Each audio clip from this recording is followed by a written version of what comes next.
Good evening all, and welcome. Tonight we're gonna hit the road, so I hope you're ready, because it's time to get comfortable and let the darkness take control. At the time of this story, my family and I lived in Northeast Ohio. Most of our extended family on my father's side lived in Central Florida. So for the Christmas holidays, we would go and spend time with my grandparents and aunts and uncles. At the time, I was 6 years old. My brother Russ was 4, and my brother Chase was 2, and my brother Braden was 4 months. The trip down to Florida was uneventful. We did not come across any car wrecks or anything of interest. It was a very long drive though, especially with a 4-month-old baby. We drove in a red minivan that was loaded down to clothes and toys. You can imagine all the toys that we bought to celebrate our Christmas, along with what our grandparents were going to give us. Christmas with my grandparents was fantastic. We had aunts and uncles and lots of cousins. We ate, talked, and played. There were tons of toys and new outfits. When the time came to go home, we had twice as much as what we came with. My mum had to put our clothes in trash bags and pack them underneath the seats and on the floorboards of the van. When we climbed in, we were walking on top of our toys and clothes, and we didn't mind it much being kids. We started our long trip back. After we went north for a while, and were in a different state, my dad realized that we were losing gas incredibly fast. We had to stop several times to fill up. And that's when my dad decided to stop at a mechanic's. We had spent all of our extra money in Florida, and my parents had not planned on having to stop to get the van serviced. It was kind of neat and kind of annoying at the same time to be stuck in this mechanic shop, not having the money for a hotel or even a motel. So we spent the night in the car, while it was up in the lift that the mechanics worked underneath it. Loud, noisy, and not smelling very good. After lots of money and being stuck in a mechanic shop for a while, my dad decided that enough was enough and we were going to leave.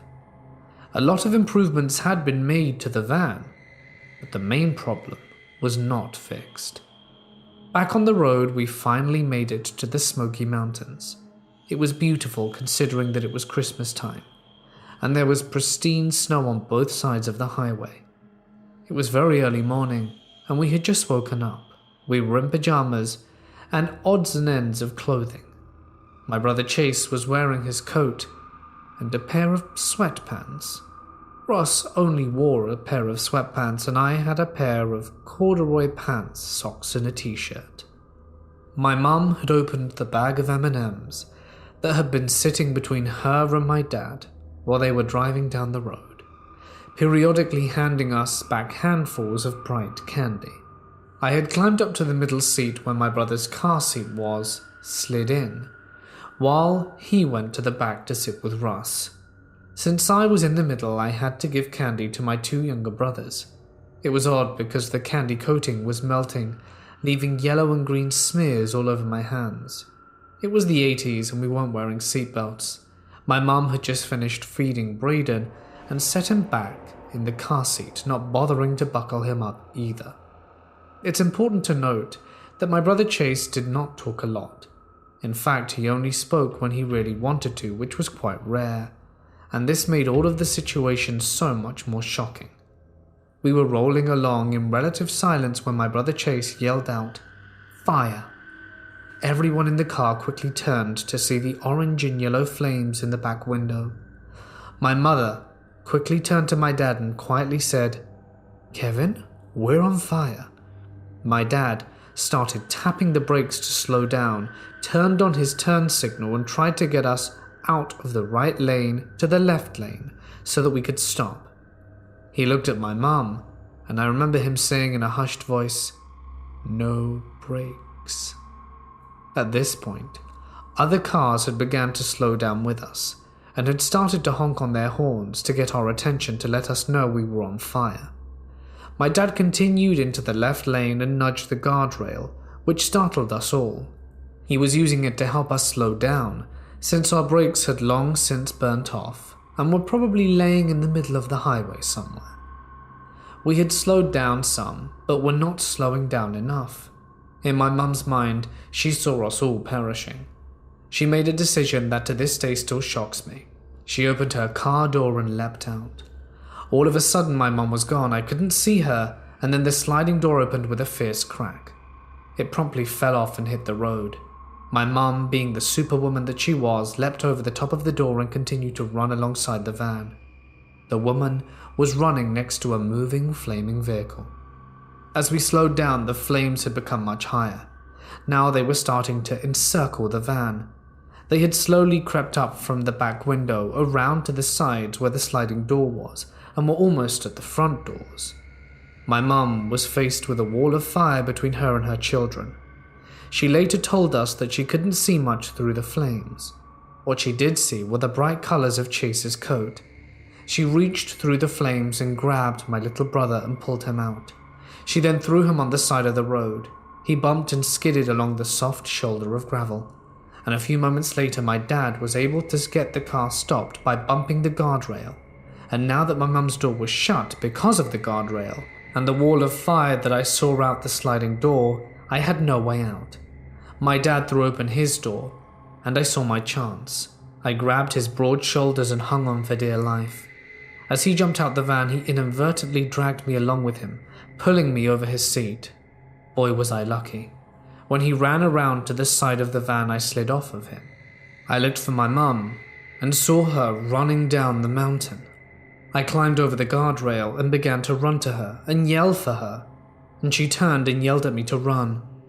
I started down the steep hill of the mountain. It was freezing. The snow had dug one of my socks off my foot. I stopped to look for my sock, and that is when I saw my mum saw me and yell again for me to keep running. She stopped and waited for me. When I got to her, she grabbed me and continued to run as fast as she could. I was cold, but she said it didn't matter. Little did I know that my dad had gone in to rescue my two other brothers.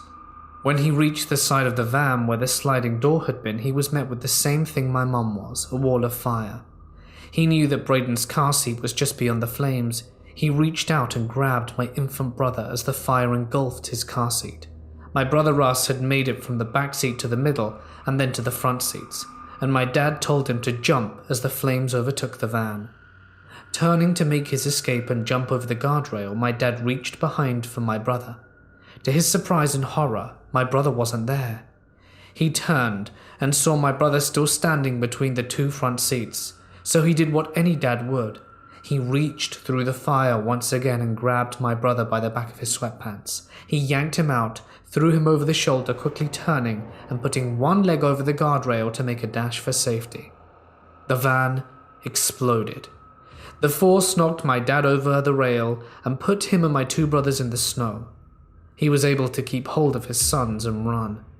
The van proceeded to explode twice more. As my mum and me went further down the mountain, she was able to see what was happening. When we eventually heard the boom, she shielded mine and my brother's tiny frames with her body. Eventually, we all met up on the side of the road. There was a nice older lady waiting for us with a blanket. She took me, Russ, and Chase and put us in her car with the heat on full blast. When the door shut, Russ turned to us and said, "Look." He opened his hands and had showed us a melted mess of green, yellow, and orange candy. They'd melted. Fire trucks and ambulances showed up. My mum was trying to hush Braden, but the heat had been so intense that it had dried up her milk and she couldn't feed him. The firemen gave us coloring books and oxygen. At the hospital, we were all examined. I only had a small scratch from the snow. Russ was treated for smoke inhalation. His blonde hair was now so matted and an orange color from the heat and flames. My dad had no hair on either arm and no eyebrows and was treated for smoke inhalation also. My mum's arm was hairless. Her milk was dry, but she was fine. Chase had some road rash from my mum getting him out of the way. Poor Braden, he had it the worst. While my dad had been trying to get him out, there must have been a flame or some hot metal that he touched. He had been burnt so badly 30 years on, fortunately, he has no scars or any lasting damage. We really should have all perished. There are a lot of ifs or buts, but the important thing is, we're alive. My parents are heroes. They saved not one, but 4 kids under the age of 7. They literally went through fire for us, risked life and limb, and that is pure love. That is family. The cause of the fire was a dime-sized hole in the gas tank. The mechanics had fixed everything but that. 30 years later, I'm still afraid to get into any red minivans. I live in New Orleans, and years ago my brother wanted to adopt a dog from a small rural town about 2 hours away. It was an easy enough drive, but we got close to the town of Clinton, and I started noticing a ton of police driving around. No sirens, nobody speeding by, but I think I probably saw 15 to 20 patrol cars in the span of about 10 minutes. We get to the house, meet the foster mum and the dog, who is the sweetest thing in the world, and decide to adopt her and head home about 2 hours later. Everything seems fine. Tally, the dog, climbs up in the front seat while I'm driving and falls asleep, leaving my brother to sit in the back by himself, which was hilarious. We keep driving and notice that there are even more cops driving around, but still no sirens. They're just everywhere though. As we're leaving Clinton, maybe about 3 miles or so to the exit, I notice this old white sedan coming flying up on our rear, flashing their lights and honking. I didn't really think about it, but I figured maybe these people were hurt or needed something. It definitely wasn't a cop car, but it was unusual for sure. I started to pull over to the shoulder, and they pulled over as well, about 10 to 15 yards behind us when they stopped. I stopped the car, and when I turned around, I looked at my brother. For some reason, as soon as our eyes met, the hair on the back of my neck stood on end, and I realized there was something very wrong about this. I hesitated, wanting to see if someone needed help, but as soon as the door of the car behind us opened, a voice in my head said to get the hell out of there. I peeled out, sped for the exit, making sure nobody had followed us, and we got back to New Orleans safe and sound. But the entire time I was watching for that car to ensure they didn't follow. I never learned what happened with all the police cars or the white sedan, but something was really wrong. I should have listened to my gut way sooner. Stopping even temporarily was really stupid of me. I hypothesize that there was some kind of raid or something, and the cops were looking for someone as we were driving through. The white sedan was trying to get us to pull over so they could carjack us and dodge the cops further. I don't know though, and I hope that it was someone innocent that needed help and I just bailed. But I don't know. I have a pretty strong feeling, as does my brother, that there was something funky going on. I recently started a job in a factory on swing shift, 4 p.m. to 2 a.m. I'm only 2 weeks in, but I can say right now that I do not feel safe there. I'm already an unimposing trans guy in a small conservative town, and I'm at the point where it's difficult to be stealthy, aka easy, obvious target. I also made the mistake of telling everyone that I used my preferred name but didn't correct them on calling me she or her. I figured that correcting them on pronouns would make it even more obvious that I do not belong. Last night was my second night completely on my own. My first week was training on day shift. I got in the car and headed home around 2:15. It was an hour commute, and right before I got on the highway, a truck got right up on my bumper and stayed there until I got into a well-lit part of the next city. If I changed lanes, so did he.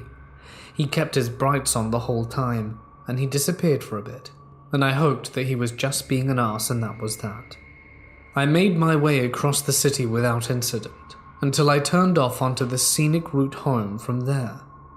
This guy comes up quickly behind me out of nowhere, until he's right up on my bumper again. Same deal as earlier. Right behind, blinding me.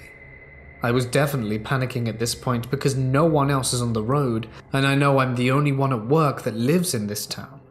He follows me for another 5 miles or so, then suddenly decides to make a sharp U-turn and book it out of there.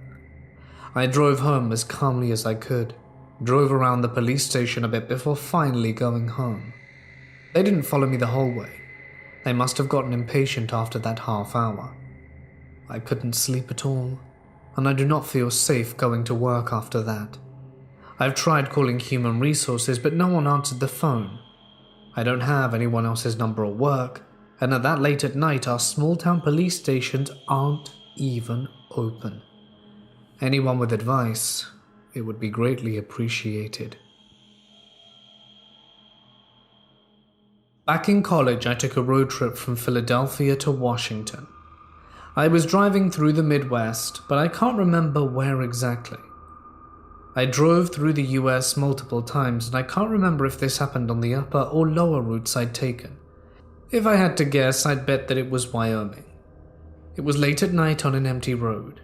I was cruising at a decent speed, my car was working fine, and I had adequate snacks and water, and I was just jamming out to some CDs. Life was good, when I suddenly got an overwhelming feeling of something weird happening around me. I couldn't see anything besides the road. There were no mountains visible, the sky was overcast, and the only thing in existence seemed to be me and what was illuminated by my headlights. It was then that I saw another car. The only car I'd seen for a few hours, which stood out due to that it was a pickup truck with lots of rust around the back, and it had one of those cabin things on the bed, the covers with the windows, I don't know what they're called, that looked half busted with duct tape all over the window part. I hadn't seen it prior, and would have known it was driving in front of me too, and there were no connecting roads. So it must have come in from either the grass or off the shoulder where it had been parked. Anyway, I'm still cruising, but it was weird. I remember being frustrated because the guy in front of me was slowly reducing his speed, and thus mine. I considered passing him, but it was only 2 lanes and I didn't really want to do it in the dark, so whatever. It hit ahead when I noticed that in front of us there was a tiny forest all around the road. It stretched on for maybe 300 yards, and half of that away from the road, but covered it on both sides. The guy in front of me kept slowing down, but when we approached this point, he really started slowing down, almost like he intended to stop. This was not good.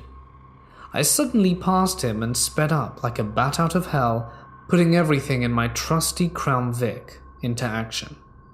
I saw out the mirror that the truck ended up stopping and pulling off to the side completely, as I'm flooring it and thinking I must be paranoid, and the guy might need help. I see a van/truck, one of those big box types, parked in the trees off the road, and some shadows of people walking in front of it. I wasn't going to stop anyway, but that kept me from even thinking about the idea. Woke me right the hell up. Occasionally I do wonder what the hell they were up to. During a road trip from New Jersey to North Carolina, my friend and I decided we were hungry and went looking for food in a town in Maryland. I don't really remember the name of the town, but it felt very strange as soon as we pulled onto the main road, as there didn't seem to be any people out and about. It was the middle of the day, but no one was walking around. There weren't any restaurant food options other than the pizza place, so we pulled up and parked in front of it. It seemed like everyone in the town must have gone to the pizza place, and when we parked the car, everyone in the restaurant turns and looks at our car through the big glass windows. Like at the same time they stared at us, we stared at them. It felt so weird that I said, I don't want to go in there. My friend just nodded at me wide-eyed and we drove to another town for lunch. Why was seemingly the whole town in that pizza place? What was with the staring? I'm almost a little sorry we didn't go in and find out, but at the same time not sorry at all. I used to really enjoy driving around at night, especially because round where I live there are lots of country roads and they were fun to zip around. One evening after I'd been at a friend's house, I decided to drive to my church, about a half hour away from home, and back just listening to music. The route is one I've done most Sundays for 17 years being driven, and I have been driving it for about 4 years at this point. So even in the dark I felt fine to drive the speed limit, which is 60. I got maybe a quarter of a mile there, and my stomach started twisting. I knew that if I kept on going I regretted, but I shook it off. It wasn't late and the weather was fine. I wasn't going to miss this driving opportunity. But as I got further, the feeling in my stomach got worse, and I realized I had to turn around. Just before I reached the hill pass that's about halfway to the church, I pulled a U-turn and went home, and stopped feeling so anxious and forgot about it. The next day, I woke up and got in my car to go to church to find my usual route had been closed. Turned out that on the hill pass, the road had crumbled away, leaving a sheer drop that would have been around a blind bend for me. The road issue had been called in by a driver going the opposite direction to me about 5 minutes after I had pulled a U-turn and driven away. I'd definitely have been, at the very least, badly hurt had I kept on going. It was about 1:45 p.m. in Houston, Texas. I was driving to my job as a nanny about 15 minutes away from my house. Currently, I was less than a minute away from my house, in my car waiting at a red light. The light turned green, and I accelerated as you do. Well, I was reaching the end of the intersection and a car from the cross lane of traffic ran his red light and darted in front of me. So quickly, I didn't have any time to brake at all. I hit him going at roughly 15 to 20, and immediately he got out his car and gestured for me to unlock my passenger side door, which I did because I was frazzled, having just gotten into a car accident. He immediately opened his door and started spinning a tale. "Listen, I'm an off-duty police officer chasing a suspect. Didn't you see me?" "No," I said, because he hadn't been chasing anyone. Traffic was slow since we were in a residential area, and no other cars had decided to run a red light. "Didn't you see my lights?" "No," because he didn't have any lights. He was in an older model SUV or minivan, not a police car. Keep in mind, he also wasn't in any sort of uniform, just a blue shirt and jeans. He was very thin, between the ages of 40 to 50, and had no police gear with him. "Well, I can call 911 and have you arrested," he said. "I had right of way," I told him, "since my light was green, and I'm gonna need to see some ID." I'm proud to say that I, despite being a short girl, was decidedly unfriendly. "I am absolutely not trying to get scammed on my way to work, bud." He gave me a look like, "Wow, I can't believe this idiot is asking me for ID." "Listen, I'm undercover. I'm with the feds." So in the span of 30 seconds, he's risen from a member of the Houston PD to an undercover federal agent. "Right. I'm gonna need to see some ID. I'm undercover. My life and operation will be at risk if you don't comply. Your life is in danger. There are people watching me right now." I stared back at him unimpressed. My mother has told me multiple times, ever since I was a baby, I've been able to communicate with a single expression how little I care for the lives of others. I was giving him that look, the one that says, "Why does a simple ant think he has the right to speak to me?" "I'm going to need some ID and insurance," I insisted.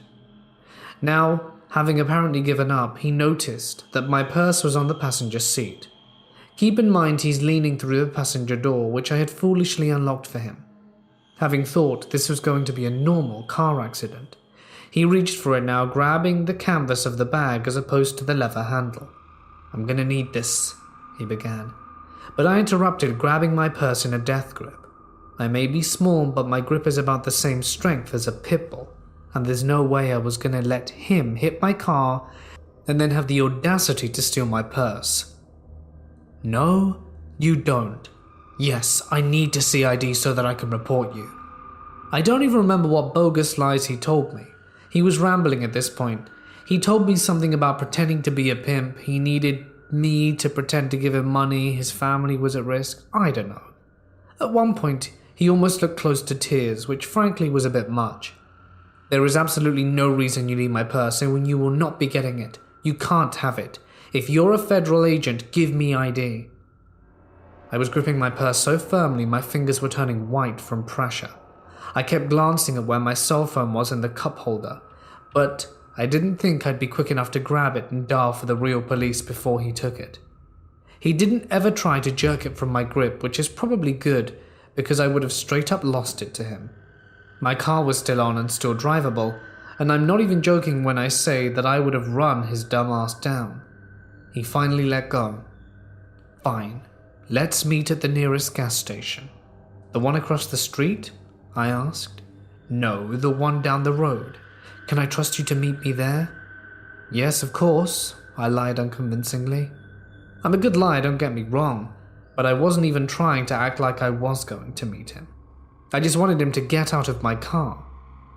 I was already thinking of the damages and how much it would cost, and if he wanted to take what little money I had, he would have to pry it from my cold, mortis-rigged fingers one by one, because I would never let him have it. Okay, I'll meet you at the gas station down the road.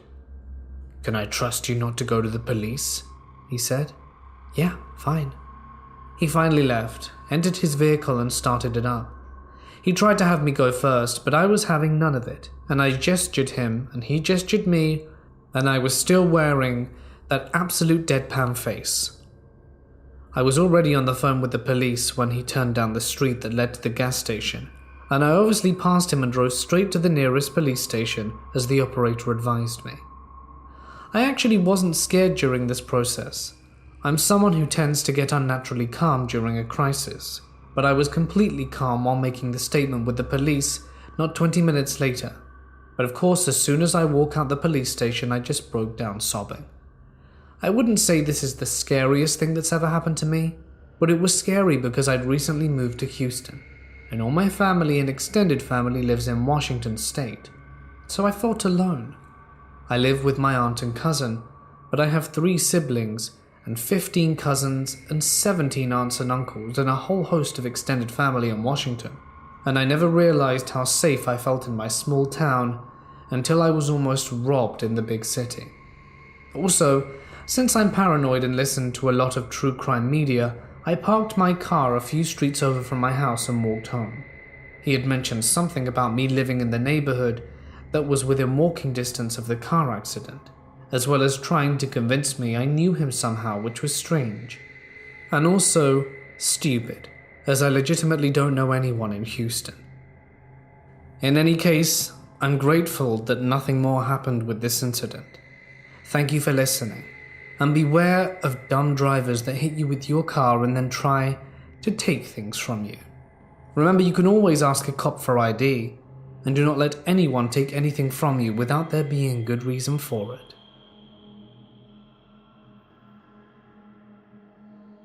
When I was a sophomore in high school, a friend would drive me home. One day we went to a record store with 2 other friends, and on the way back to drop me off, this guy in a truck passed us, narrowly missing our car in oncoming traffic, and we decided it'd be fun to follow him for a bit. So he turns onto another road shortly after and immediately pulls up to a mailbox and starts retrieving his mail. As we pass him, all 4 of us flip him off out the window and continue driving down the road. About half a mile later, we see the same vehicle driving insanely fast behind us. He tailgates us for a bit, and we start to panic a little. We start to slow down for a stop sign, and the guy whips around and cuts us off, slamming on his brakes in front of us. We wait for the moment, and he steps out of his car with a crowbar. We drive around him, but there's a stop sign in front of us we had to briefly pause at. The guy runs towards my door and grabs it when my friend takes off. We're flying down the road hoping to lose him. We make another turn onto a really busy street and think we've lost him, and we turn again and drive normally for a few miles. At this point, we're convinced we're safe. We pull up to another intersection and are waiting in the right turn lane.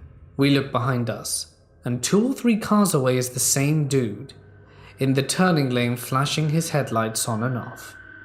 We make our turn and speed down the road, but so does the other guy. He speeds around us and slams on his brakes, forcing us to stop. We try and go around him, but he keeps maneuvering, so we can't do that.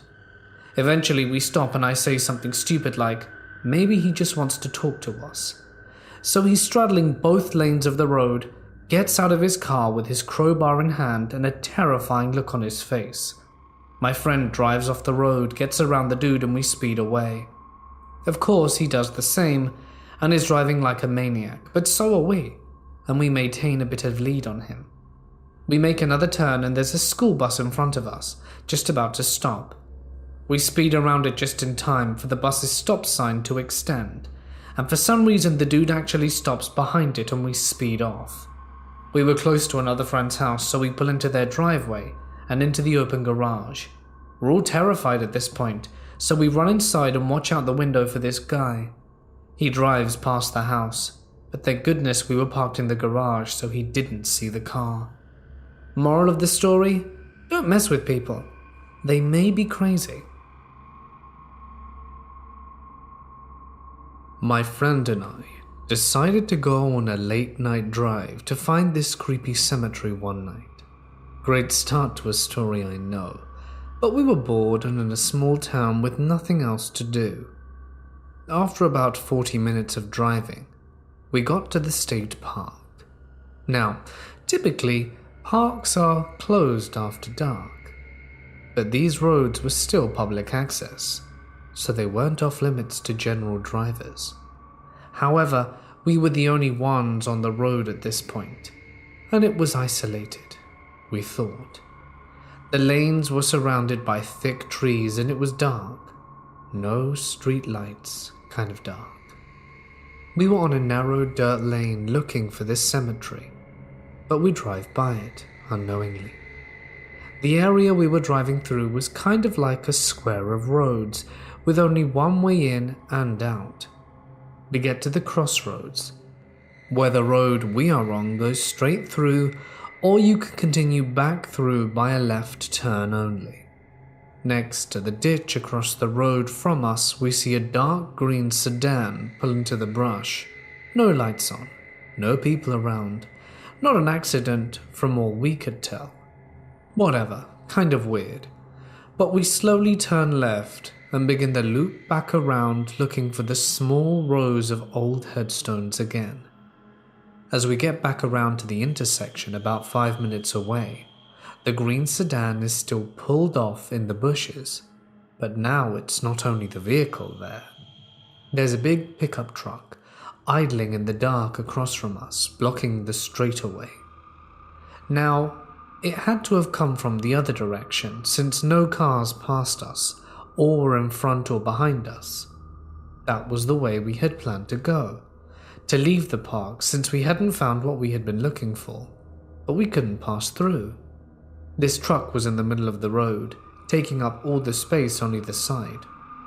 At first, we were thinking this guy probably got his car stuck and called for help. Then, this truck guy turns on his headlights, actually his high beams, and begins revving his engine hard. My friend and I exchange looks, like wonder who's overcompensating for something. And when we turn back trying to see through the blinding lights, we see a silhouette of a big bulky man standing in front of the truck, hands on hips just standing there. We aren't but a car's length and a half away from this guy, and there's nowhere left to go, which we know just leads us back around to the same place. We sit there staring at each other for a few moments, trying to decide what to do. My friend starts pulling the car forward at snail pace, trying to keep as much distance between us and this truck as possible, and we make it turn left. He's just standing there, not moving, just looking in our direction. We weren't scared yet, really, but I'm a bit paranoid generally, so I was waiting for him to lunge at the car, throw something at us or something. I don't know. It just really felt off. After we turn, I check the rear view and see the guy holding something as he takes a few steps behind our car in the outline of the light. It's long, barrel-shaped, and threatening looking. We peel out of there now, wanting to put distance between us, but forgetting we are stuck in this square of roads. When we get back to about halfway between the start of the straightaway and the truck, whose headlights we can still see, we pull off to the side of the road, trying to figure out how to get out of this situation. I look out the window and see that we are sitting right next to the cemetery we had been looking for, but we are both too freaked out to get out, and we laugh at the irony for a second. Then we see headlights coming from behind us. Oh crap. It's the guy, we think. As it gets closer, we see it's a white SUV, and it slows next to our car. The windows roll down, and it's a car full of guys our age. "What are you guys up to out here?" the driver says. We say that we're just out for a drive, and they say some things we can't hear to each other. My friends and I don't have a strong, menacing aura, so we hoped we could just send some chill vibes and have them leave us off the hook for whatever was going on. Were they in with the truck guy? 'Cause this wasn't truck guy, but this just all seemed too weird. We asked if they'd seen a truck up ahead, where they had driven by, but they said that they hadn't. When we looked back, we noticed the lights coming from the oncoming direction were gone. They laughed and pulled away slowly, telling us to have a good night, and we pulled back onto the road to take off for the exit, only looking out the windows for long enough to notice that the sedan was still there. We made it back to his parents' house without further incident and told them about this strange encounter, but couldn't really explain what had happened. It still sounds kind of stupid when I talk about it, but something was going on. Still, it could have just been a guy out fixing a car late at night, but why the aggressive behavior? And who were the people in the SUV? And why did they suddenly appear? I'm just glad nothing worse happened. I avoid state parks at night, but my friend, he's still a maniac camping in the woods alone, and he's seen some stuff.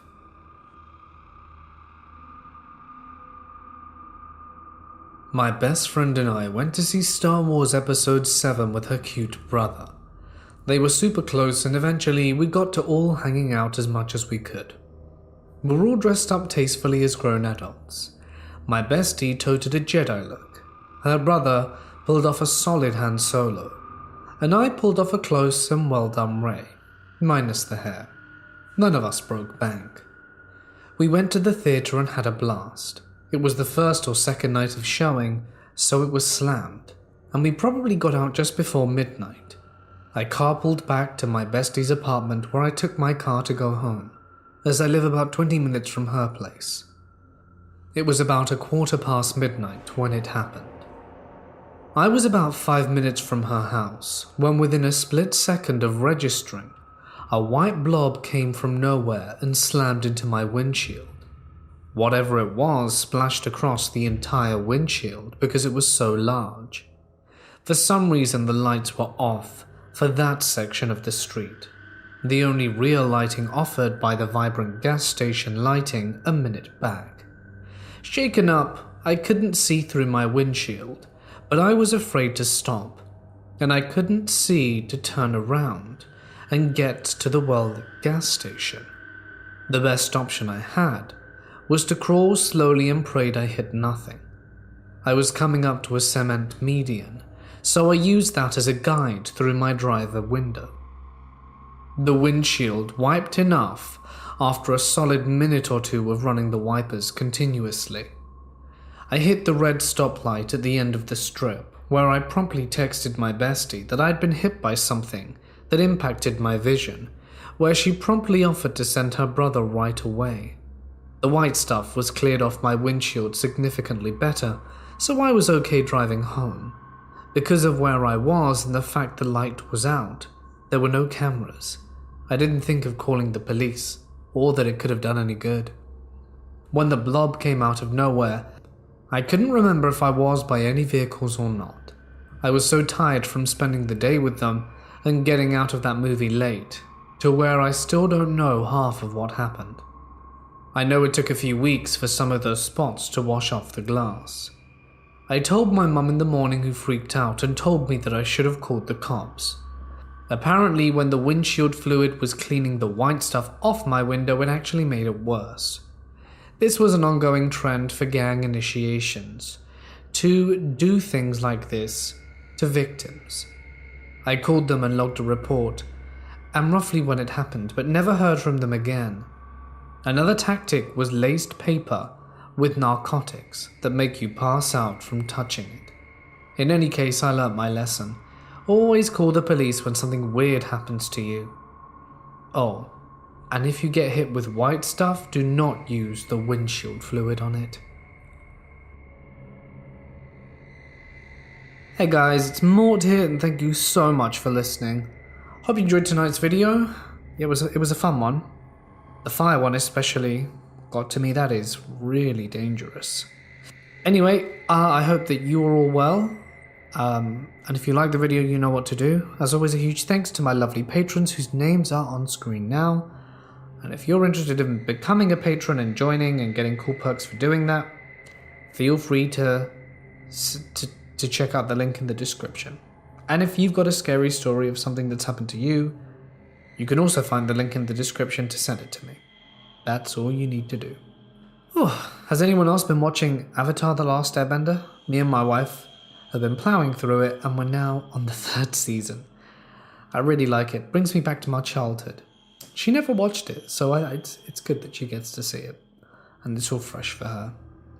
If you've never seen it, I recommend it. It is really, really good. On Netflix, by the way. And then obviously there's Legend of Korra, which I've only seen 1 season of. So that'll be fresh for me as well, and fun. I'm going to leave it there now, guys. I wish you all well. Stay awesome. And I'll see you in the next one.